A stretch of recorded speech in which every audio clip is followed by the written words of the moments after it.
ನಮಸ್ಕಾರ ವೀಕ್ಷಕರೇ, hello doctor ನೇರ ಪ್ರಸಾರ ಕಾರ್ಯಕ್ರಮಕ್ಕೆ ತಮ್ಮೆಲ್ಲರಿಗೂ ಆತ್ಮೀಯ ಸ್ವಾಗತ. ನಾನು ಲಾವಣ್ಯ ಹೇಮಂತ್. ಎಂದಿನಂತೆ ನಿಮ್ಮ ಆರೋಗ್ಯ ಸಮಸ್ಯೆಗೆ ಸೂಕ್ತವಾದ ಸಲಹೆ ಹಾಗೂ ಪರಿಹಾರವನ್ನ ತಿಳಿಸಿಕೊಡುವಂತಹ ಕಾರ್ಯಕ್ರಮವೇ ನಮ್ಮ ಈ ಹಲೋ ಡಾಕ್ಟರ್ ಕಾರ್ಯಕ್ರಮ. ಇವತ್ತಿನ ಕಾರ್ಯಕ್ರಮದಲ್ಲಿ ನಾವು ಹೇರ್ ಟ್ರಾನ್ಸ್ಪ್ಲಾಂಟೇಷನ್ ಸಮಸ್ಯೆ ಬಗ್ಗೆ ಮಾತಾಡ್ತಾ ಇದ್ದೀವಿ. ಇದಕ್ಕೆ ಮೇನ್ ರೀಸನ್ ಏನು, ಇದರಿಂದ ಹೇಗೆ ನಾವು ಹೊರಬರಬಹುದು ಅಂತ ತಿಳಿಸ್ಕೊಡೋದಕ್ಕೆ ಹೇರ್ ಅಂಡ್ ಸ್ಕಿನ್ ಫ್ಯಾಕ್ಟರಿಯ ಟೆಕ್ನಿಕಲ್ ಹೆಡ್ ಆಗಿರುವಂತಹ ಲಕ್ಷ್ಮಿ ಅವರು ನಮ್ಮ ಜೊತೆ ಇದ್ದಾರೆ. ಲಕ್ಷ್ಮಿ ಅವರೇ, ನಮಸ್ತೆ, ಕಾರ್ಯಕ್ರಮಕ್ಕೆ ಸ್ವಾಗತ. Thank you. ಮೊದಲಿಗೆ ಹೇರ್ ಟ್ರಾನ್ಸ್ಪ್ಲಾಂಟೇಷನ್ ಅಂದ್ರೆ ಏನು ಅಂತ ತಿಳಿಸಿ. ಹೇರ್ ಟ್ರಾನ್ಸ್ಪ್ಲಾಂಟೇಷನ್ ಅಂದ್ರೆ ನೀವು ನೋಡಿರ್ಬೋದು, ಒಂದು ಆಫ್ ಬಾಲ್ನೆಸ್ ಅಂತ ಏನಿರ್ತಾರೆ ಅವರಿಗೆ ಅವರದೇ ಆದಂತ ಒಂದು ಡೋನರ್ ಏರಿಯಾನ ಒಂದು ಪಾರ್ಟ್ ಇಂದ ಎಕ್ಸ್ಟ್ರಾಕ್ಷನ್ ಮಾಡಿ ಒಂದು ಬಾಲ್ನೆಸ್ ಇರೋಂತ ಜಾಗಕ್ಕೆ ಇಂಪ್ಲಾಂಟ್ ಮಾಡ್ತಾ ಹೋಗೋದು, ಕನ್ನಡದಲ್ಲಿ ಹೇಳ್ಬೋದು ಅಂದ್ರೆ ನಾಟಿ ಮಾಡ್ತಾ ಹೋಗೋದು ಅಂತಾನೆ ಹೇಳ್ತಾರೆ. ಈ ಒಂದು ಟ್ರಾನ್ಸ್ಪ್ಲಾಂಟೇಷನ್ ನ ಈ ಅಡ್ವಾನ್ಸ್ ಮೆಥಡ್ ಏನ್ ಬಂದಿದೆ FUE ಮೆಥಡ್ ಅಲ್ಲಿ ಮಾಡ್ತಾ ಹೋಗುವಂತದ್ದೇ ಈ ಒಂದು ಟ್ರಾನ್ಸ್ಪ್ಲಾಂಟೇಷನ್, ಹೇರ್ ಟ್ರಾನ್ಸ್ಪ್ಲಾಂಟೇಷನ್ ಅಂತ ಕರಿಬಹುದು. ಟೋಟಲಿ ಇದು ಒಂದು ಖಾಲಿ ಇರುವಂತ ಜಾಗಕ್ಕೆ ಒಂದು ನಮ್ಮದೇ ಆದಂತ ಬ್ಯಾಕ್ ಸೈಡ್ ಇಂದ ಹೇರ್ಸ್ ನ ರಿಮೂವ್ ಮಾಡಿ ಇಂಪ್ಲಾಂಟ್ ಮಾಡ್ತಾ ಹೋಗೋದು. Okay, S. ಇನ್ನು ಮೇಜರ್ ಆಗಿ ಯಾವೆಲ್ಲ ಕಾರಣಕ್ಕೆ ಒಂದು ಹೇರ್ ಫಾಲ್ ಆಗುತ್ತೆ ಅಂತ? ಇವತ್ತಿನ ಫಾಸ್ಟ್ ಲೈಫ್ ಅಲ್ಲಿ ಎಲ್ಲರೂ ಬಿಸಿ ಇರ್ತಾರೆ. ಒಂದು ಆಯಿಲ್ ಮಸಾಜ್ ಮಾಡ್ಕೊಳ್ಳೋದಾಗಿರ್ಬೋದು, ಒಂದು ನ್ಯೂಟ್ರಿಷಸ್ ಫುಡ್ ತಗೊಳ್ಳೋದಾಗಿರ್ಬೋದು, ಯಾರೊಬ್ರಿಗೂ ಅಷ್ಟು ಟೈಮ್ ಇಲ್ಲ ಅಂತ ಪ್ರತಿಯೊಬ್ಬರದು ಕಂಪ್ಲೇಂಟ್ ಇದೆ ಆಗಿರುತ್ತೆ. ಸೊ ಮೇಜರ್ ಆಗಿ ಯಾವ್ಯಾವ ರೀಸನ್ ಗೆ ಬರುತ್ತೆ ಅಂತ? ಮೇಜರ್ ಆಗಿ ಅಂತಂದ್ರೆ ಒಂದು ಆಯಿಲ್ ಅಪ್ಲೈ ಮಾಡೋದು ಆಗಿರ್ಬೋದು. ಇತ್ತೀಚಿನ ದಿನಗಳಲ್ಲಿ ಆಯಿಲ್ ಅಪ್ಲೈ ಮಾಡುವಂತವರನ್ನ ನೋಡೋದೇ ಅತಿ ಕಡಿಮೆ ಅಂತಾನೆ ಹೇಳ್ಬೋದಾಗತ್ತೆ. ಪ್ಲಸ್ ಅದರಲ್ಲಿ ಇತ್ತೀಚಿನ ದಿನಗಳಲ್ಲಿ ನಾವು ಯೂಸ್ ಮಾಡ್ತಾ ಇರುವಂತ ಒಂದು ಕೆಮಿಕಲ್ಸ್, ಒಂದು ನಮ್ಮ ಒಂದು ಹೇರ್ ಸ್ಟೈಲ್ ಹೇಗೆ ತುಂಬಾ ಸುಂದರವಾಗಿ ಕಾಣ್ಬೇಕು ಅಂತ ಏನ್ ಮಾಡ್ತಾ ಹೋಗ್ತೀವಿ, ಒಂದು ಕಲರಿಂಗ್ ಮಾಡಿಸ್ತಾ ಹೋಗೋದಾಗ್ಲಿ, ಅಥವಾ ಬೇರೆ ಬೇರೆ ಅಂತ ಶಾಂಪೂ ಯೂಸ್ ಮಾಡ್ತಾ ಹೋಗೋದು, ಪ್ಲಸ್ ಕಂಡೀಷನರ್ಸ್ ಯೂಸ್ ಮಾಡ್ತಾ ಹೋಗೋದು. ಅದ್ರ ಜೊತೆಗೆ ನಮ್ಮ ಒಂದು ಹೇರ್ ಸ್ಟೈಲ್ ಹೇಗಿರುತ್ತೆ ಒಂದು ಸ್ಟ್ರೈಟ್ನಿಂಗ್ ಮಾಡಿಸ್ತಾ ಹೋಗೋದು. ನೀವು ನೋಡಿರ್ಬೋದು, ಇತ್ತೀಚಿನ ದಿನಗಳಲ್ಲಿ ಒಂದು ಸ್ಕೂಲ್ಗೆ ಹೋಗೋ ಮಕ್ಕಳು ಕೂಡ ಒಂದು ಜೆಲ್ ಅಪ್ಲೈ ಮಾಡ್ತಾ ಹೋಗ್ತಾರೆ. ಸೊ ಈ ಒಂದು ರೀಸನ್ ಗಳಿಂದನೂ ಇತ್ತೀಚಿನ ದಿನಗಳಲ್ಲಿ ಒಂದು ಹೇರ್ ಫಾಲಿಂಗ್ ಜಾಸ್ತಿ ಆಗಿದೆ ಅಂತ ಹೇಳ್ಬೋದು. ಪ್ಲಸ್ ಇದ್ರ ಜೊತೆಗೆ ಒಂದು ಡ್ಯಾಂಡ್ರಫ್ ಅನ್ನೋದಾಗಿರ್ಬೋದು, ಇವತ್ತಿನ ಒಂದು ಪೊಲ್ಯೂಷನ್ಸ್ ಏನಿದೆ ಅದ್ರ ಮೇಲೆ ಡ್ಯಾಂಡ್ರಫ್ ಆಗ್ತಾ ಹೋಗೋದು. ಕೆಲವರು ಒಂದು ಹ್ಯಾಬಿಟ್ ಇರುತ್ತೆ ಅವರಿಗೆ ವೆಟ್ ಹೇರ್ನ ಕೋಮ್ ಮಾಡೋ ಅಂತದ್ದಾಗಿರ್ಬೋದು. ಇನ್ನು ಲೇಡೀಸ್ ಅಲ್ಲಿ ಹೇಳ್ಬೇಕಂದ್ರೆ ಪೋಸ್ಟ್ ಪ್ರೆಗ್ನೆನ್ಸಿ ಟೈಮಲ್ಲಿ ಹಾರ್ಮೋನ್ಸ್ ವೇರಿಯೇಷನ್ ಆಗ್ತಾನೆ ಹೇರ್ ಫಾಲಿಂಗ್ ಜಾಸ್ತಿ ಆಗ್ತಾ ಹೋಗುತ್ತೆ. ಇನ್ನು ಕಡ್ಡಾಯವಾಗಿ ಹೆಲ್ಮೆಟ್ಸ್ ಬಳಸೋದ್ರಿಂದ ಆಗಿರ್ಬೋದು. ಕೆಲವೊಬ್ರು ಒಂದು ವೆದರ್ ಇಂದ ಇನ್ನೊಂದು ವೆದರಿಗೆ ಚೇಂಜ್ ಆಗೋ ಟೈಮಲ್ಲಿ ಒಂದು ನೀರಿನ ಸಮಸ್ಯೆ ಕೂಡ ಇರುತ್ತೆ. ಈ ಒಂದು ನೀರಿನ ಸಮಸ್ಯೆ ಕೂಡ ಒಂದು ಹೇರ್ ಫಾಲಿಂಗ್ ರೀಸನ್ಗೆ ಒಂದು ಮೇನ್ ರೀಸನ್ ಅಂತಾನೆ ಹೇಳ್ಬೋದಾಗತ್ತೆ. ಸೊ ಏಕೆಂದ್ರೆ ಇಂದಿನ ದಿನಗಳಲ್ಲಿ ನೋಡ್ಬೋದಾಗಿತ್ತು, ಯಾರೇ ಒಬ್ರು ಒಂದು ಕೆಮಿಕಲ್ಸ್ ಅನ್ನೋದನ್ನ ಯೂಸ್ ಮಾಡ್ತಾ ಇರ್ಲಿಲ್ಲ, ಶಾಂಪೂ ಅನ್ನೋದನ್ನ. ಸೊ ಹಾಗಾಗಿ ಅವರಿಗೆ ಅತಿ ಹೆಚ್ಚಾಗಿ ಏರ್ ಫಾಲಿಂಗ್ ಕಾಣಿಸ್ತಾನೂ ಇರ್ಲಿಲ್ಲ. ಏನೋ ಒಂದು 30-40 ಏಜ್ ಆದ ನಂತರ ಅವರಿಗೆ ಒಂದು ಏರ್ ಫಾಲಿಂಗ್ ಆಗಿರ್ಬೋದು, ಬಾಲ್ನೆಸ್ ಆಗಿರ್ಬೋದು ಸ್ಟಾರ್ಟ್ ಆಗ್ತಾ ಇತ್ತು. ಇತ್ತೀಚಿನ ದಿನಗಳಲ್ಲಿ ಏನಾಗ್ತಿದೆ ಅಂದ್ರೆ 23-24 ಇಯರ್ಸ್ಗೆಲ್ಲ ಒಂದು ಬಾಲ್ನೆಸ್ ಅನ್ನೋದೇ ಕಂಡು ಬರ್ತಾ ಇದೆ. ಸೊ ಇದರಲ್ಲಿ ನಾವೊಂದು ಕೇರ್ ತಗೊಳ್ಳೋದೇ ಆಗಿರ್ಬೋದು, ಅಥವಾ ಒಂದು ನಮ್ಮ ಮೇಂಟೆನೆನ್ಸ್ ಸರಿಯಾದ ಪ್ರಮಾಣದಲ್ಲಿ ಇಲ್ಲದೆ ಇರೋ ಕಾರಣ ನಾವೊಂದು ಅದಕ್ಕೆ ವಿರುದ್ಧವಾಗಿ ನಡ್ಕೊಳ್ತಾ ಇರೋ ಕಾರಣವೇ ನಮಗೆ ಇತ್ತೀಚಿನ ದಿನಗಳಲ್ಲಿ ಏರ್ ಫಾಲಿಂಗ್ ಜಾಸ್ತಿ ಆಗ್ತಾ ಇದೆ ಅಂತ ಹೇಳ್ಬೋದು. ಓಕೆ, ಬಟ್ ಮಾರ್ಕೆಟ್ ಅಲ್ಲಿ ಬರುವಂತ ಅಡ್ವಾನ್ಸ್ಡ್ ಶಾಂಪೂಸ್ ನ ಪ್ರತಿಯೊಬ್ಬರು ಯೂಸ್ ಮಾಡಲೇಬೇಕು, ಟ್ರೈ ಮಾಡಲೇಬೇಕು ಅಂತ ಹೇಳ್ತಾರೆ. ಏನದನ್ನ ಡೈಲ್ಯೂಟ್ ಮಾಡದೆ ಯೂಸ್ ಮಾಡೋದು ಒಂದು ಹೇರ್ ಫಾಲ್ ಗೆ ಕಾರಣ ಆಗ್ಬೋದು ಅಂತ ಹೇಳ್ಬೋದಾ? ಖಂಡಿತ. ಯಾಕೆಂದ್ರೆ ಒಬ್ಬೊಬ್ಬರ ಸ್ಕಾಲ್ಪ್ ತುಂಬಾ ಒಂದು ಡ್ರೈ ಇರುತ್ತೆ, ಒಬ್ಬೊಬ್ಬರಿಗೆ ಆಯಿಲಿ ಸ್ಕಿನ್ ಅಂತಾನೆ ಹೇಳ್ಬೋದು, ಆಯಿಲಿ ಸ್ಕಬ್ ಇರುತ್ತೆ. ಪ್ಲಸ್ ಏನಾಗ್ತಾ ಹೋಗುತ್ತೆ ಅಂದ್ರೆ ಒಂದು ರೂಟ್ ಕೆಲವೊಬ್ಬರಿಗೆ ತಿನ್ನಿರುತ್ತೆ, ತಿಕ್ಕಿರುತ್ತೆ, ಈ ಒಂದು ಚಾನ್ಸಸ್ ಎಲ್ಲ ಇರುತ್ತೆ. ಸೊ ಅವರಿಗೆ ಗೊತ್ತಿರೋದಿಲ್ಲ ನಾವು ಯಾವ ಒಂದು ಶಾಂಪೂ ಯೂಸ್ ಮಾಡ್ಬೇಕಾಗತ್ತೆ, ಯೂಸ್ ಮಾಡಿದ್ರು ಅದು ಯಾವ ತರದಲ್ಲಿ ಯೂಸ್ ಮಾಡ್ಬೇಕಾಗತ್ತೆ ಅಂತ ಹೇಳಿ. ಇನ್ನು ಕೆಲವೊಬ್ಬರಿಗೆ ಹ್ಯಾಬಿಟ್ ಇರುತ್ತೆ ಡೈಲಿ ಏರ್ ವಾಶ್ ಮಾಡೋ ಅಂತದ್ದು. ಯಾಕೆಂದ್ರೆ ಡೈಲಿ ಏರ್ ವಾಶ್ ಮಾಡೋದು ತಪ್ಪಲ್ಲ, ಬಟ್ ಡೈಲಿ ಕೆಮಿಕಲ್ ಯೂಸ್ ಮಾಡೋ ಅಂತದ್ದು ತಪ್ಪೆ. ಯಾಕೆಂದ್ರೆ ಅದು ಡೈಲ್ಯೂಟ್ ಮಾಡದೇ ಇದ್ರು ಕೂಡ ನಾವು ಒಂದು ಡೈರೆಕ್ಟ್ ಆಗಿ ನಮ್ಮ ಒಂದು ಸ್ಕಾಲ್ಪಿಗೆ ಆಸಿಡ್ ಆಗ್ತಾ ಹಾಗೆ ಅಂತಾನೆ ಹೇಳ್ಬೋದು. ದಿನದಿಂದ ದಿನಕ್ಕೆ ನಾವು ಕೆಮಿಕಲ್ಸ್ ಯೂಸ್ ಮಾಡ್ತಾ ಏನಾಗುತ್ತೆ, ನಮ್ಮ ಒಂದು ಸ್ಕಾಲ್ಪ್ ಫುಲ್ ಡ್ರೈ ಆಗ್ತಾ ಹೋಗುತ್ತೆ. ಡ್ರೈ ಆದಂತ ಟೈಮಲ್ಲಿ ನಮಗೆ ಅಲ್ಲಿಂದ ಡ್ಯಾಂಡ್ರಫ್ ಉತ್ಪತ್ತಿ ಆಗುತ್ತೆ. ಸೊ ಒಂದು ಫಾಲಿಕಲ್ಸ್ ಅನ್ನೋದು ಕೂಡ ವೀಕ್ ಆಗ್ತಾ ಹೋಗುತ್ತೆ, ಅದರ ಒಂದು ಸ್ಟ್ರೆಂತ್ನೆಸ್ ಕಳ್ಕೊಳ್ತಾ ಹೋಗುತ್ತೆ. ಹೀಗೆ ಹೆಚ್ಚಾಗಿ ನಾವು ಕೆಮಿಕಲ್ಸ್ ಬಳಸ್ತಾ ಏನಾಗುತ್ತೆ, ಒಂದು ದಿನದಲ್ಲಿ ಫಾಲಿಕಲ್ಸ್ ಕೂಡ ಡೆತ್ ಆಗ್ತಾ ಹೋಗುತ್ತೆ. ಸೊ ಈ ಒಂದು ಕಾರಣವಾಗಿ ಸ್ಟಾರ್ಟಿಂಗ್ ಅಲ್ಲಿ ಏನು ಡ್ಯಾಂಡ್ರಫ್ ಬಂದು ಒಂದು ಫಾಲಿಕಲ್ ವೀಕ್ ಆಗ್ತಾ ಹೋಗ್ತಾ ಇದೆ, ಆ ಟೈಮಲ್ಲಿ ಏರ್ ಫಾಲಿಂಗ್ ಅನ್ನೋದು ಕಂಡು ಬರುತ್ತೆ. ಇನ್ನು ಡೈರೆಕ್ಟ್ ಅದು ಫಾಲಿಕಲ್ ಡೆತ್ ಆಗಿ ಒಂದು ಫಾಲ್ ಆಗೋಂಥ ಟೈಮಲ್ಲಿ ನಮಗೆ ಬಾಲ್ನೆಸ್ ಕಂಡು ಬರುತ್ತೆ. ಸೊ ಹೀಗಾಗಿ ಒಂದು ಶಾಂಪೂನ ಯೂಸ್ ಮಾಡೋ ತಪ್ಪಲ್ಲ, ಬಟ್ ಯಾವ ರೀತಿ ಯೂಸ್ ಮಾಡಬೇಕು ಅನ್ನೋದು ನಾವು ತಿಳ್ಕೊಂಡಿರ್ಬೇಕಾಗತ್ತೆ. ನಾವು ವೀಕ್ಲಿ ಟ್ವೈಸ್ ಒಂದು ಕೆಮಿಕಲ್ನ ಡೈಲ್ಯೂಟ್ ಮಾಡಿ, ಒಂದು ಶಾಂಪೂನ ಡೈಲ್ಯೂಟ್ ಮಾಡಿ ಅಪ್ಲೈ ಮಾಡ್ಕೊಳ್ಳೋದ್ರಿಂದ ನಮಗೆ ಯಾವುದೇ ಥರ ಸಮಸ್ಯೆ ಬರೋದಿಲ್ಲ. ಪ್ಲಸ್ ಅದರ ಜೊತೆಗೆ ನಾವು ಎಷ್ಟೇ ಬ್ಯುಸಿಯಾಗಿದ್ರೂ ಕೂಡ ಒಂದು 15 ಡೇಸ್ ಅಥವಾ 20 ಡೇಸಿಗೆ ಒಮ್ಮೆ ನಾವು ಒಂದು ಆಯಿಲ್ ಮಸಾಜಿಂಗ್ ಮಾಡ್ಕೊಳ್ಳೋದ್ರಿಂದ ಆಗಿರ್ಬೋದು, ಇನ್ನು ನಮ್ಮಲ್ಲಿ ಒಂದು ಮನೆಗಳಲ್ಲೇ ಒಂದು ಪ್ರಿಕಾಷನ್ಸ್ ಮಾಡ್ಕೊಳ್ಳೋದ್ರಿಂದ ಆಗಿರ್ಬೋದು. ಸೊ ಈ ಒಂದು ಟೈಪಿಂದ ಕೂಡ ನಾವು ಅವಾಯ್ಡ್ ಮಾಡ್ತಾ ಹೋಗ್ಬೋದಾಗತ್ತೆ ಹೇರ್ ಫಾಲಿಂಗ್ನ.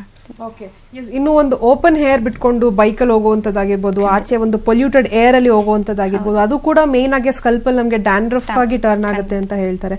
ನಿಮ್ಮ ಒಪಿನಿಯನ್ ಇದ್ರ ಬಗ್ಗೆ?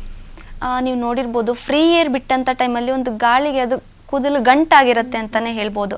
ಆ ಗಂಟಾದಂಥ ಕೂದಲಿಗೆ ಏನು ಡ್ರೈ ಇರುತ್ತೆ, ಫುಲ್ ಡ್ರೈ ಇದ್ದಂಥ ಟೈಮಲ್ಲಿ ನಾವು ಒಂದು ಕೋಮ್ ಮಾಡಿದಂಥ ಟೈಮಲ್ಲಿ ಏನಾಗುತ್ತೆ, ಅದು ಅತಿ ಜೋರಾಗೆ ಕೋಮ್ ಮಾಡಬೇಕಾಗತ್ತೆ. ಮಾಡಿದಂಥ ಟೈಮಲ್ಲಿ ಫುಲ್ ಫಾಲಿಕಲ್ ಸಮೇತ ನಮ್ಮ ಕೋಮಲ್ಲಿ ಏರ್ಸ್ ಬರ್ತಾ ಹೋಗುತ್ತೆ. ಸೊ ಮತ್ತೆ ಏನಾಗಿರುತ್ತೆ ಅಂದರೆ ಒಂದು ಡಸ್ಟ್ ಇರುತ್ತೆ, ಏನು ಇತ್ತೀಚಿನ ಪೊಲ್ಯೂಷನ್ ನೋಡೇ ಇದ್ದೀರಾ. ಸೊ ಆ ಒಂದು ಡಸ್ಟ್ ಏನಾಗುತ್ತೆ ನೆಕ್ಸ್ಟ್ ಡೇಗೆ ಒಂದು ಡ್ಯಾಂಡ್ರಫ್ ಆಗಿ ಕನ್ವರ್ಟ್ ಆಗ್ತಾ ಹೋಗುತ್ತೆ. ಸೊ ನಾವು ಅದರ ಮೇಲೆ ಪ್ಲಸ್ ಕೆಮಿಕಲ್ಸ್ ಆಗ್ತಾ ಹೋಗೋದು, ಒಂದು ಕಂಡೀಷ್ನರ್ ಅನ್ನೋದು ಈಗ ಏನು ಬಂದಿದೆ ಅದು ಕೂಡ ಒಂದು ಆಗ್ತಾ ಹೋಗೋದು. ಕಂಡೀಷನರ್ ಅಂದರೆ ಏನಂದರೆ ನಾವು ಜಸ್ಟ್ ಒಂದು ಸಿಲ್ಕಿ ಹೇರ್ ನೋಡ್ಬೋದಾಗುತ್ತಲ್ಲ ಅಂತ ಅಪ್ಲೈ ಮಾಡ್ಕೊಳ್ತೀವಿ ಅಷ್ಟೇ. ಬಟ್ ಅದು ಯಾವ ಥರ ಒಂದು ಅಪ್ಲೈ ಮಾಡ್ಕೊಳ್ಬೇಕು ಅನ್ನೋದು ಕೂಡ ಗೊತ್ತಿರೋದಿಲ್ಲ. ಆ ಕಂಡೀಷ್ನರ್ ಒಮ್ಮೆ ನಮ್ಮ ಸ್ಕಾಲ್ಪಿಗೆ ಟಚ್ ಆದಂಥ ಟೈಮಲ್ಲಿ ಫುಲ್ ಡ್ಯಾಂಡ್ರಫ್ ಆಗ್ತಾ ಹೋಗುತ್ತೆ. ಸೊ ಇದು ಕೂಡ ಒಂದು ತುಂಬ ತಪ್ಪು ಅಂತಾನೆ ಹೇಳ್ಬೋದಾಗುತ್ತೆ, plus main reason hair falling ಅಂತಾನೆ ಹೇಳ್ಬೋದು. ಓಕೆ, ಇನ್ನು ಹೇರ್ ಫಾಲ್ ಆಗ್ತಿದೆ ಅಂತ ನಮಗೆ ಗೊತ್ತಾದ ತಕ್ಷಣ ನಾವೇನ್ ಮಾಡ್ತೀವಿ, ಒಂದು ಟ್ಯಾಬ್ಲೆಟ್ ತಗೊಳ್ಳೋದಾಗಿರ್ಬೋದು, ಅಥವಾ ಒಂದು ಹರ್ಬಲ್ ಸಿರಪ್ ಆಗಿರ್ಬೋದು, ಅಥವಾ ಬೇರೆ ಸಾಕಷ್ಟು ಬೇರ್ಗಳಿಂದ ಮಾಡಿರುವಂಥ ಆಯಿಲ್ಸ್ ಯೂಸ್ ಮಾಡೋದಾಗಿರ್ಬೋದು, ಇದನ್ನ ಯೂಸ್ ಮಾಡ್ಕೊತಾ ಹೋಗ್ತೀವಿ. ಮೇನ್ ರೂಟ್ ಕಾಸ್ ತಿಳ್ಕೊಳ್ಳೋದಿಲ್ಲ ನಾವು. ಸೊ ಮೇನ್ ಆಗಿ ಹೇರ್ ಫಾಲ್ ನಾವು ಯಾವ ರೀತಿ ಅವಾಯ್ಡ್ ಮಾಡ್ಬೋದು ಅಂತ? ನೀವು ಹೇಳಿದ್ರೆ ಟ್ಯಾಬ್ಲೆಟ್ ತಗೊಳ್ಬೋದು ಅಂತೇಳಿ. ಒಂದು ಫೀವರ್ ಬಂದಾಗ ನಾವು ಟ್ಯಾಬ್ಲೆಟ್ನ ಅವರು 3 ಡೇಸ್ ತಗೊಳ್ಳಿ ಅಂತ ಹೇಳಿರ್ತಾರೆ. ಬಟ್ 1 ಡೇ ನಾವು ತಗೊಂಡು ಫೀವರ್ ಏನೋ ಕಡಿಮೆ ಆಗಿದೆ ಅಂತ ಬಿಟ್ಟಂಥ ಟೈಮಲ್ಲಿ ಏನಾಗುತ್ತೆ ಅಂದರೆ ಪುನಃ ಅದು ಫೀವರ್ ಬರ್ತಾ ಹೋಗುತ್ತೆ.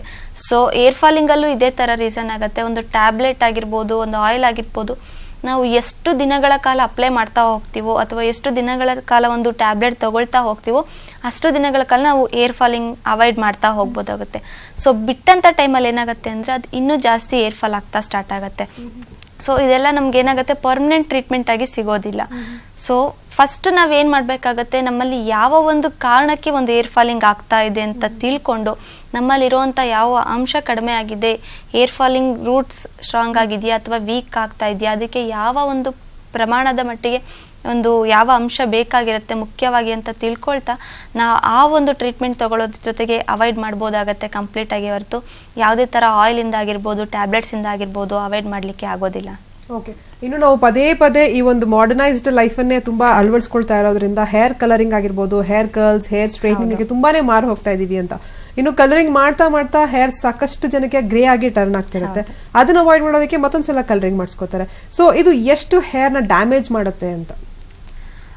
ಕಲರಿಂಗ್ ಅನ್ನೋದ್ರಲ್ಲಿ ನೀವು ನೋಡಿರ್ಬೋದು, ಇತ್ತೀಚಿನ ದಿನಗಳಲ್ಲಿ ಕಲರಿಂಗ್ ಅಂತಂದ್ರೆ ಎಲ್ಲ ಒಂದು ಪ್ರೈಸಸ್ ಎಲ್ಲ ಜಾಸ್ತಿನೇ ಇರುತ್ತೆ. ಸೊ ಕೆಲವೊಬ್ಬರಿಗೆ ಅದು ಒಂದು ಹುಚ್ಚ ಅಂತಾನೆ ಹೇಳ್ಬೋದು. ಕಲರಿಂಗ್ ಮಾಡಿಸ್ಬೇಕಾಗಿರುತ್ತೆ, ಬಟ್ ಅದು ಲೋಕಲ್ ಆಗಿರ್ಬೋದು, ಬ್ರಾಂಡೆಡ್ ಆಗಿರ್ಬೋದು, ಅವರಿಗೆ ಒಟ್ಟು ಕಲರಿಂಗ್ ಮಾಡಿಸ್ಬೇಕಾಗಿರುತ್ತೆ. ಸೊ ಈ ಒಂದು ಕಲರಿಂಗ್ ಅಲ್ಲಿ ಕೂಡ ಅವರ ಒಂದು ಮೇಂಟೆನೆನ್ಸ್ ಇರುತ್ತೆ. ಆ ಕಲರಿಂಗ್ ಮಾಡಿಸಿ ನೀವು ನೋಡಿರ್ಬೋದು, ಕೆಲವು ತಿಂಗಳ ನಂತರ ಅವರ ಒಂದು ಹೇರ್ಸ್ ಆಗಿರ್ಬೋದು ಫುಲ್ ಡ್ರೈ ಆಗಿ ಕಾಣ್ತಾ ಇರುತ್ತೆ, ಸ್ಪ್ಲಿಟ್ಸ್ ಆಗಿರುತ್ತೆ. ಸೊ ಅವರು ಆ ಟೈಮಲ್ಲಿ ಆಯಿಲ್ ಅಪ್ಲೈ ಮಾಡೋ ಆಗಿಲ್ಲ, ಪ್ಲಸ್ ಯಾವುದೇ ಕೆಮಿಕಲ್ ಡೈರೆಕ್ಟ್ ಆಗಿ ಅಪ್ಲೈ ಮಾಡ್ತಾ ಇರ್ತಾರೆ. ಈ ಕೆಮಿಕಲ್ ಕೂಡ ಒಂದು ಏನು ಅವ್ರು ಕಲರಿಂಗ್ ಮಾಡಿಸಿರ್ತಾರೆ ಆ ಕೆಮಿಕಲ್ ಕೂಡ ಒಂದು ಅವರ ರೂಟಿಗೆ ಟಚ್ ಆಗ್ತಾ ಹೋಗಿರುತ್ತೆ. ಆ ರೂಟಿಗೆ ಟಚ್ ಆದಂತ ಟೈಮಲ್ಲಿ ಏನಾಗುತ್ತೆ, ಆ ಫಾಲಿಕಲ್ ಕಂಪ್ಲೀಟ್ ಡೆತ್ ಆಗ್ತಾ ಹೋಗಿರುತ್ತೆ. ಸೊ ಅದೇನಾಗುತ್ತೆ, ಡೇ ಬೈ ಡೇ ಒಂದು ಸ್ಟೆಪ್ಪಿಂದ ಒಂದು ಏರ್ ಫಾಲಿಂಗ್ ಸ್ಟಾರ್ಟ್ ಆಗ್ತಾ ಹೋಗುತ್ತೆ. ನೆಕ್ಸ್ಟ್ ಅವರಿಗೆ ಒಂದು ಸ್ಪ್ಲಿಟ್ಸ್ ಆಗ್ತಾ ಹೋಗುತ್ತೆ, ಕಂಪ್ಲೀಟ್ ಆಗಿ ಅವರಿಗೆ ಒಂದು ಫಾಲಿಕಲ್ಸ್ ರಿಮೂವ್ ಆಗ್ತಾ ಹೋಗುತ್ತೆ.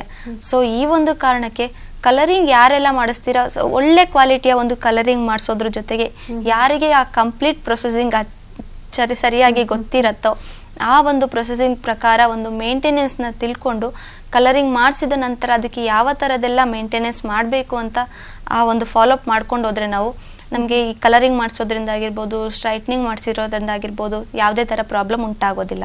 ಓಕೆ, ಇನ್ನು ಸಾಕಷ್ಟು ಜನ ಹೇಳ್ತಾರೆ ನಾನು ಒಂದೊಳ್ಳೆ ಹೆಲ್ದಿ ಫುಡ್ಡೇ ತಗೋತಾ ಇದ್ದೀನಿ, ಯಾವುದೇ ಒಂದು ಕಲರಿಂಗ್ ಆಗಿರ್ಬೋದು, ಬೇರೆ ಒಂದು ಯಾವುದೇ ಒಂದು ಮಾರ್ಕೆಟಲ್ಲಿ ಸಿಗುವಂತ ಕೆಮಿಕಲ್ಸ್ ಕೂಡ ಅಪ್ಲೈ ಮಾಡೋದಿಲ್ಲ, ನಾನು ಸಿರಮ್ ಜೆಲ್ ಯಾವುದು ಯೂಸ್ ಮಾಡ್ತಿಲ್ಲ, ಆದ್ರೂ ಕೂಡ ನಂಗೆ ಹೇರ್ ಫಾಲ್ ಆಗ್ತಿದೆ. ಬಿಕಾಸ್ ಅವ್ರ ಆನ್ಸಿಸ್ಟರ್ಸ್ಗೆ ಹೇರ್ ಫಾಲ್ ಆಗ್ತಿದೆ ಅಂತ ಅವ್ರು ಅದನ್ನ ಸೀರಿಯಸ್ ತಗೊಂಡೇ ಇರಲ್ಲ. ಸೊ ಇದು ಒಂದು ಮೇನ್ ರೀಸನ್ ಅಂತ ಹೇಳ್ತೀರಾ ಹೇಗೆ? ಖಂಡಿತ. ಯಾಕೆಂದ್ರೆ ಇವಾಗ ನಾವು ತಲೆನೋವು ಬಂತು ಅಂತ ಹೇಳಿ ಫೀವರ್ ಟ್ಯಾಬ್ಲೆಟ್ ತಗೊಳ್ಲಿಕ್ಕೆ ಆಗೋದಿಲ್ಲ, ಅಲ್ಲಿ ಯಾವ ಒಂದು ವ್ಯತ್ಯಾಸ ಕೂಡ ಆಗೋದಿಲ್ಲ.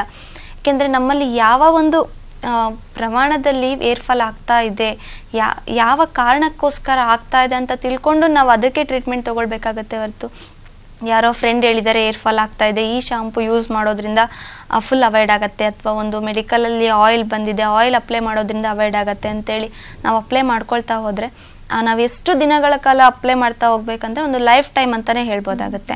ಆ ಒಂದು ಏರ್ ಫಾಲಿಂಗ್ ಅವರಲ್ಲಿ ಆ ಒಂದು ಶಾಂಪೂ ಇಂದ ಆಗಿರ್ಬೋದು, ಒಂದು ಆಯಿಲಿಂದ ಆಗಿರ್ಬೋದು ಅವಾಯ್ಡ್ ಆಗ್ತಾ ಇದೆ ಅಂದ್ರೆ ಅವ್ರು ಅದನ್ನ ಲೈಫ್ ಟೈಮ್ ಯೂಸ್ ಮಾಡ್ಬೇಕಾಗ್ತಾ ಹೋಗುತ್ತೆ. ಬಟ್ ನಮ್ಮಲ್ಲಿ ಇಲ್ಲಿ ಮೇನ್ ರೀಸನ್ ಏರ್ ಫಾಲಿಂಗ್ ಅಂತ ಸ್ಟಾರ್ಟಿಂಗ್ ಏನ್ ಸ್ಟಾರ್ಟ್ ಆಗುತ್ತೆ, ಅದು ನಮ್ಮಲ್ಲಿರುವಂತ ಒಂದು ಫಾಲಿಕಲ್ ಇರುವಂತ ಒಂದು ಲಿಕ್ವಿಡ್ ಅಂತಾನೆ ಹೇಳ್ಬೋದು, ಪ್ಲೇಟ್ಲೆಟ್ ಅಂಶ ಅಂತಾನೆ ಹೇಳ್ಬೋದು. ಈ ಒಂದು ಲಿಕ್ವಿಡ್ ಕಡಿಮೆ ಆಗ್ತಾ ಆಗ್ತಾ ದಿನದಿಂದ ದಿನಕ್ಕೆ ಅವರಿಗೆ ಏರ್ ಫಾಲಿಂಗ್ ಜಾಸ್ತಿ ಆಗ್ತಾ ಹೋಗುತ್ತೆ. ಪ್ಲಸ್ ಏನಾಗುತ್ತೆ ಅಂದ್ರೆ ಈ ಫಾಲಿಕಲ್ ಕೂಡ ವೀಕ್ ಆಗ್ತಾ ಹೋಗುತ್ತೆ. ನಾವು ಆ ಒಂದು ಫಾಲಿಕಲ್ನ ಸ್ಟ್ರೆಂತ್ ಮಾಡಲಿಕ್ಕೆ ನಾವೊಂದು ಈ PRP ಟ್ರೀಟ್ಮೆಂಟ್ ಆಗಿರ್ಬೋದು, ಪ್ಲೇಟ್ಲೆಟ್ನ ಡೈರೆಕ್ಟಾಗಿ ಇಂಜೆಕ್ಟ್ ಮಾಡಿರ್ಬೋದು, ಈ ಒಂದು ಟೈಮಲ್ಲಿ ಅದನ್ನು ಅವಾಯ್ಡ್ ಮಾಡ್ಬೋದಾಗತ್ತೆ ಹೊರತು ಕಂಪ್ಲೀಟಾಗಿ ಬೇರೆ ಯಾವ ಒಂದು ಆಯಿಲಿಂದ ಆಗಿರ್ಬೋದು, ಮನೇಲಿ ತಗೊಳ್ಳೋ ಹೆಲ್ತಿ ಫುಡ್ ಆಗಿರ್ಬೋದು, ನ್ಯೂಟ್ರಿಷನ್ಸ್ ಆಗಿರ್ಬೋದು, ಇದು ಯಾವುದೇ ಥರದಿಂದನೂ ಸಾಧ್ಯ ಇಲ್ಲ ಅಂತ ಹೇಳ್ಬೋದು. ಓಕೆ, ಇನ್ನು ಈ ಒಂದು ಹೇರ್ ಫಾಲ್ಗೆ ಯಾವುದೇ ರೀತಿ ಏಜ್ ಲಿಮಿಟ್ ಇಲ್ಲ ಅಂತಾನೆ ಹೇಳ್ಬೋದು. ಯಾಕಂತಂದ್ರೆ ಸ್ಕೂಲಿಗೆ ಹೋಗೋ ಮಕ್ಕಳಿಗೆ, ಕಾಲೇಜ್ ಹೋಗೋ ಮಕ್ಕಳಿಗೆ ಸ್ಟಾರ್ಟ್ ಆದ್ರೆ ವಯಸ್ಸಾಗಿರೋ ತನಕ ಅದು ಕಂಟಿನ್ಯೂ ಆಗ್ತಾನೆ ಇರುತ್ತೆ. ಈ ಒಂದು ಹೇರ್ ಫಾಲ್ ಮಹಿಳೆಯರಿಗೆ ಪುರುಷರಿಗೆ ಅಂತ ಯಾವುದೇ ಡಿಫ್ರೆನ್ಸ್ ಇಲ್ಲದೆ ಕೂಡ ಹೇರ್ ಫಾಲ್ ಕಾಣಿಸ್ಕೊಳ್ಳುತ್ತೆ. ಬಟ್ ಹಾಫ್ ಬಾಲ್ನೆಸ್ ಜಾಸ್ತಿ ಕಾಣಿಸ್ಕೊಳ್ಳೋದು ಪುರುಷರಿಗೆ. ಸೊ ಅವರಿಗೆ ಯಾವ ರೀತಿ ಮೇಂಟೈನ್ ಮಾಡಬೇಕು ಅಂತ ಅದನ್ನ ನೀವು ಸಜೆಸ್ಟ್ ಮಾಡ್ತೀರಾ? ಪುರುಷರಿಗೆ ಅಂತಂದ್ರೆ ಇತ್ತೀಚಿನ ದಿನಗಳಲ್ಲಿ ಒಂದು ರೀಸನ್ ಹೇಳ್ಬೋದು ಅಂದ್ರೆ ಕಡ್ಡಾಯವಾಗಿ ಒಂದು ಹೆಲ್ಮೆಟ್ ಬಳಸೋದೇ ಆಗಿರ್ಬೋದು. ಯಾಕೆಂದ್ರೆ ಒಂದು ಅವ್ರು ಎಷ್ಟು ಮ್ಯಾಕ್ಸಿಮಮ್ 1 ಇಯರ್ ಆದ್ರೂ ಒಂದೇ ಹೆಲ್ಮೆಟ್ ಬಳಸ್ತಾ ಹೋಗ್ತಾರೆ. ಅದರಲ್ಲಿ ಅವರು ಒಂದು ಸ್ವೆಟ್ ಆಗಿರ್ತಾರೆ, ಸ್ವೆಟ್ ಆಗಿರೋದು ಸಾಲ್ಟ್ನೆಸ್ ಆಗಿ ಕನ್ವರ್ಟ್ ಆಗಿರುತ್ತೆ. ಅದು ಅವರು ಡೈಲಿ ಒಂದು ಹೇರ್ ಬಾತ್ ಮಾಡಿದಂಥ ಟೈಮಲ್ಲಿ ಅದನ್ನೇ ವೇರ್ ಮಾಡುವಂಥದ್ದು, ಅದು ಮತ್ತೆ ಸಾಲ್ಟ್ನೆಸ್ ಡ್ಯಾಂಡ್ರಫ್ ಆಗಿರುವಂಥದ್ದು ಅವರ ಹೇರಿಗೆ ಟಚ್ ಆಗ್ತಾ ಹೋಗುತ್ತೆ. ದಿನದಿಂದ ದಿನಕ್ಕೆ ಅವರಿಗೆ ಡ್ಯಾಂಡ್ರಫ್ ಅನ್ನೋದು ಜಾಸ್ತಿ ಆಗ್ತಾ ಹೋಗುತ್ತೆ.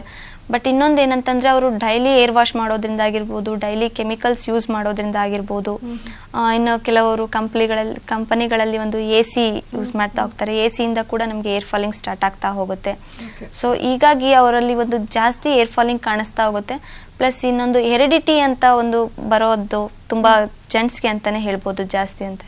ಲಕ್ಷ್ಮಿ ಅವರ, ಇನ್ನು ನಾವು ಟ್ರೀಟ್ಮೆಂಟ್ ಬಗ್ಗೆ ಮಾತಾಡೋದಾದ್ರೆ ಸಾಕಷ್ಟು ಪ್ರೋಸೆಸ್ ಇರುತ್ತೆ ಅಂತ ಅನ್ಕೋತೀನಿ. ಯಾಕಂದ್ರೆ ಹಾಫ್ ಬಾಲ್ನೆಸ್ ಸಮಸ್ಯೆ ಇರೋರಿಗೆ ಒಂಥರ, ಫುಲ್ ಬಾಲ್ನೆಸ್ ಇರೋರಿಗೆ ಎಕ್ಸ್ಪ್ಲೈನ್ ಮಾಡ್ತಾ ಹೋಗಿ.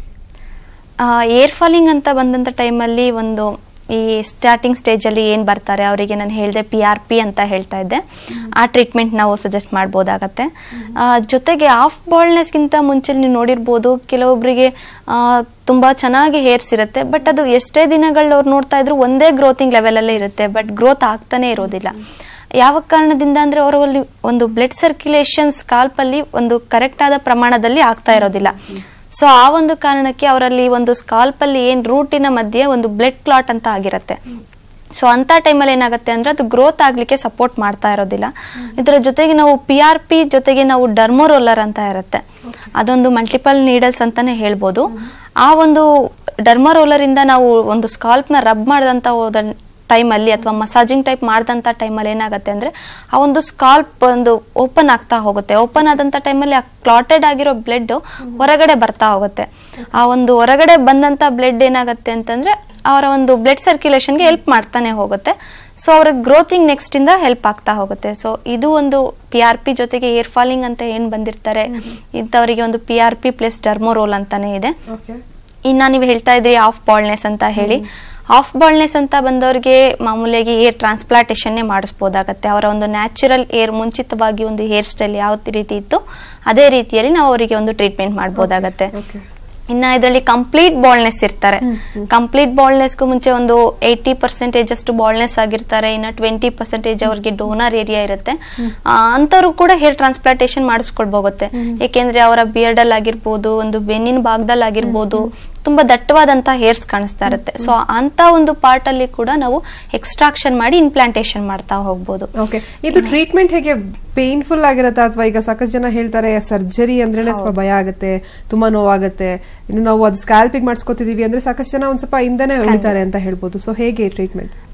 ಸರ್ಜರಿ ಅಂತ ಬಂದಂತ ಟೈಮಲ್ಲಿ ಭಯ ಪಡೋದು ಖಂಡಿತವಾಗಿ. ಯಾಕೆಂದ್ರೆ ಮುಂಚಿನ ದಿನಗಳೆಲ್ಲ ಒಂದು ಏನ್ ಮಾಡ್ತಾ ಇದ್ರ ಅಂತಂದ್ರೆ, ಒಂದು ಹೇರ್ ಟ್ರಾನ್ಸ್ಪ್ಲಾಂಟೇಶನ್ ಅಂತಂದ್ರೆ ಅದೊಂದು skin back side donor area ಏನಿರುತ್ತೆ ಆ ಒಂದು ಸ್ಕಿನ್ ಸಮೇತ ಅವರು ಕಟ್ ಮಾಡಿ ಒಂದು ಪ್ಲಾಂಟೇಶನ್ ಮಾಡೋ ಏರಿಯಾಕ್ಕೆ ಸ್ಟಿಚ್ ಮಾಡ್ತಾ ಇದ್ರು.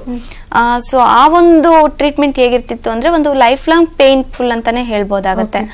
ಸೊ ಈಗ ಅಡ್ವಾನ್ಸ್ ಟೆಕ್ನಾಲಜಿ ಏನು FUE ಮೆಥಡ್ ಬಂದಿದೆ, ಫಾಲಿಕಲಿ ಯೂನಿಟ್ ಎಕ್ಸ್ಟ್ರಾಕ್ಷನ್ ಮೆಥಡ್, ಇದರಲ್ಲಿ ಯಾವುದೇ ತರ ಕಟ್ ಮಾಡೋದಾಗಿರ್ಬೋದು, ಒಂದು ಸ್ಟಿಚ್ ಆಗಿರ್ಬೋದು, ಮಾರ್ಕ್ ಆಗಿರ್ಬೋದು, ಯಾವುದೇ ತರ ಇರೋದಿಲ್ಲ. ಸೊ ಇದು ನಾವು ಒಂದು ಪೇನ್ಲೆಸ್ ಟ್ರೀಟ್ಮೆಂಟ್ ಅಂತಾನೆ ಹೇಳ್ಬೋದು. ಯಾಕೆಂದ್ರೆ ನಾವು ಜಸ್ಟ್ ಒಂದೊಂದೇ ಹೇರ್ ನ ರಿಮೂವ್ ಮಾಡ್ತಾ ಒಂದು ಪ್ಲಾಂಟೇಶನ್ ಮಾಡ್ತಾ ಹೋಗ್ತೀವಿ. ಅದರಲ್ಲೂ ಕೂಡ ಅವರಿಗೆ ಒಂದು ಅನಸ್ತೇಶಿಯಾ ಇಂಜೆಕ್ಷನ್ ಕೂಡ ಕೊಟ್ಟಿರ್ತೀವಿ. ಸೊ ಈ ಒಂದು ಕಾರಣಕ್ಕೆ ಅವರಿಗೆ ಯಾವುದೇ ತರ ಪೇನ್ ಇರೋದಿಲ್ಲ ಅಂತಾನೆ ಹೇಳ್ಬೋದು. ಸ್ಟಾರ್ಟಿಂಗ್ ಒಂದು ಇಂಜೆಕ್ಷನ್ ಕೊಟ್ಟಾಗ ಎಷ್ಟು ನೋವು ಅನ್ಸುತ್ತೋ ಅಷ್ಟೇ ಅವರಿಗೆ ನೋವಾಗುವಂತದ್ದು. ಇನ್ನು ನೆಕ್ಸ್ಟ್ ಆ ಸರ್ಜರಿ ಆದ್ಮೇಲೂ ಕೂಡ ಅವರಿಗೆ ಪೇನ್ ಇರೋದಿಲ್ಲ, ಸರ್ಜರಿ ಟೈಮ್ ನಲ್ಲೂ ಕೂಡ ಪೇನ್ ಇರೋದಿಲ್ಲ. ಓಕೆ, ಇನ್ನು ಹಾಫ್ ಬಾಲ್ನೆಸ್ ಟ್ರೀಟ್ಮೆಂಟ್ ಬಗ್ಗೆ ಮಾತಾಡೋದಾದ್ರೆ ನಾವು ಇದು ಓವರ್ ಆಲ್ ಎಷ್ಟು ಟೈಮ್ ತಗೊಳುತ್ತೆ ಅಂತ? ಒಂದು ಟ್ರಾನ್ಸ್ಪ್ಲಾಂಟೇಶನ್ ಅಂತಂದ್ರೆ ಮಾರ್ನಿಂಗ್ ಟು ಈವ್ನಿಂಗ್ ಆಗತ್ತೆ. ಈ ಒಂದು ಪ್ರೊಸೆಸ್ 1 ಡೇ ಪ್ರೊಸೆಸಿಂಗ್ ಅಂತಾನೆ ಹೇಳ್ಬೋದಾಗತ್ತೆ.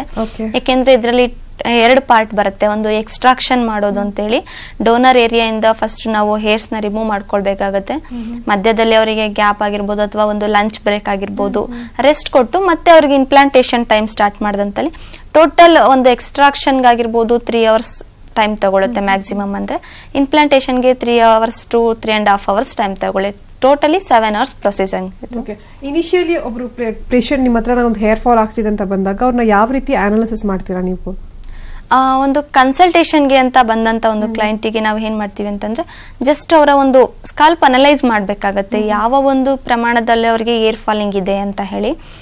ಸ್ಟಾರ್ಟಿಂಗ್ ಏರ್ ಫಾಲಿಂಗ್ ಸ್ಟೇಜ್ ಅಲ್ಲೇ ಇದ್ದಂತ ಟೈಮಲ್ಲಿ ನಾವು ಅವರಿಗೆ ಒಂದು ಫಾಲಿಕಲ್ಸ್ ಇರುತ್ತೆ, ರೂಟ್ ಇರುತ್ತೆ ಅವರಲ್ಲಿ. ಒಂದು ಈ ಟ್ರೀಟ್ಮೆಂಟ್ ನಮ್ಮಲ್ಲಿ ಇರುವಂತ ಟ್ರೀಟ್ಮೆಂಟ್ ಕೊಟ್ಟು ಅವರಿಗೆ ಆ ಒಂದು ರೂಟ್ ಸ್ಟ್ರಾಂಗ್ ಮಾಡೋದಾಗಿರ್ಬೋದು, ಗ್ರೋತಿಂಗ್ಗೆ ಹೆಲ್ಪ್ ಮಾಡುವಂತ ಒಂದು ಟ್ರೀಟ್ಮೆಂಟ್ ಆಗಿರ್ಬೋದು ಮಾಡ್ಬೋದಾಗತ್ತೆ. ಬಟ್ ಆಲ್ರೆಡಿ ಏನ್ ಆಫ್ ಬಾಲ್ನೆಸ್ ಅಂತ ಹೇಳಿ ಬಂದಿರ್ತಾರೆ, ಸೊ ಅಂತವ್ರಿಗೆ ನಾವು ಹೇರ್ ಟ್ರಾನ್ಸ್ಪ್ಲಾಂಟೇಶನ್ ಮಾಡ್ಬೇಕಾಗತ್ತೆ. ಸೊ ಈ PRP ಟ್ರೀಟ್ಮೆಂಟ್ ನಾನು ಏನ್ ಹೇಳ್ದೆ ಅಂತಂದ್ರೆ, ಈ PRP treatment just air falling ಅಂತ ಏನ್ ಬರ್ತಾರೆ ಅಂತವರಿಗೆ ನಾವು ಡೈರೆಕ್ಟ್ ಆ ಒಂದು ಪ್ಲೇಟ್ಲೆಟ್ ಅನ್ನೋ ಅಂಶನ ಅವರ ಬಾಡಿಯಲ್ಲಿ ಬ್ಲಡ್ ಡ್ರಾ ಮಾಡಿ ಒಂದು ಸೆಂಟ್ರಿಫ್ಯೂಸ್ ಮಿಷನ್ಗೆ ಹಾಕಿ ಆ ಒಂದು ರಿಚ್ ಪ್ಲೇಟ್ಲೆಟ್ ನ ನಾವು ಸಪರೇಟ್ ಮಾಡಿ ಡೈರೆಕ್ಟ್ ಇಂಜೆಕ್ಟ್ ಮಾಡ್ತಾ ಹೋಗ್ತೀವಿ. ಇನ್ನು ಲಕ್ಷ್ಮಿ ಅವರೇ, ಆಫರ್ಸ್ ಬಗ್ಗೆ ಮಾತಾಡೋದಾದ್ರೆ ಯಾವೆಲ್ಲ ರೀತಿ ಸ್ಪೆಷಲ್ ಆಫರ್ಸ್ ಇದೆ ಹೇರ್ ಅಂಡ್ ಸ್ಕಿನ್ ಫ್ಯಾಕ್ಟರಿ ಅಂತ ತಿಳಿಸಿ.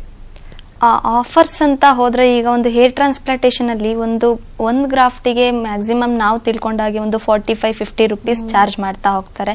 ಯಾಕೆಂದ್ರೆ ಅಷ್ಟು ಅವಶ್ಯಕತೆ ಇದೆ ಇವಾಗ ಹೇರ್ ಟ್ರಾನ್ಸ್ಪ್ಲಾಂಟೇಶನ್ ಅನ್ನೋದು. ನಮ್ಮಲ್ಲಿ ಈ ಒಂದು ಚಾನ್ಸ್ ಎಲ್ರಿಗೂ ಯಾರಿಗೆ ಟ್ರೀಟ್ಮೆಂಟ್ ಬೇಕಾಗಿರುತ್ತೆ ಅವರೆಲ್ಲರೂ ಒಂದು ಯೂಸ್ ಮಾಡ್ಕೊಳ್ಳಿ ಅಂತ 15 ರುಪೀಸ್ ಪರ್ ಗ್ರಾಫ್ಟ್ ಆಗಿ ಚಾರ್ಜ್ ಮಾಡ್ತಾ ಇದ್ದಾರೆ. ಪ್ಲಸ್ ಅದರ ಜೊತೆಗೆ ಒಟ್ಟಿಗೆ ಅಮೌಂಟ್ ಕಟ್ಟಿ ಅವರಿಗೆ ಟ್ರೀಟ್ಮೆಂಟ್ ತಗೊಳ್ಳಿಕ್ಕೂ ಆಗೋದಿಲ್ಲ ಅನ್ನೋ ಒಂದು ರೀತಿಯಲ್ಲಿ EMI ಆಪ್ಷನ್ ಕೂಡ ಬಿಟ್ಟಿದ್ದಾರೆ. ಅದನ್ನ ಅವರು 9 ಮಂತ್ಸ್ ವರೆಗೂ ಟೈಮ್ ತಗೊಂಡು ಮಂತ್ಲಿ ಪೇ ಮಾಡ್ಕೊಳ್ಳೋ ತರನು ಆಪ್ಷನ್ ಇದೆ ಅಂತ ಹೇಳ್ಬೋದು. ಓಕೆ, ಎಸ್, ಒಳ್ಳೆ ಆಫರ್ ಅಂತಾನೆ ಹೇಳ್ಬೋದು. ಇನ್ನು ಟ್ರೀಟ್ಮೆಂಟ್ ಬಗ್ಗೆ ನಾವು ಮಾತಾಡೋದಾದ್ರೆ, ಕೆಲವರಿಗೆ ಸರ್ಜರಿ ಮಾಡಿಸ್ಕೊಳ್ಳೋದಕ್ಕೆ ಇಷ್ಟ ಇರಲ್ಲ, ಸ್ವಲ್ಪ ಹೆದರ್ತಾರೆ ಅಂತಾರೆ ಅಥವಾ ಮೆಂಟಲಿ ವೀಕ್ ಇರ್ತಾರೆ, ಅಂತವರಿಗೆ ಬೇರೆ ಆಪ್ಷನ್ಸ್ ಏನಿದೆ ಅಂತ?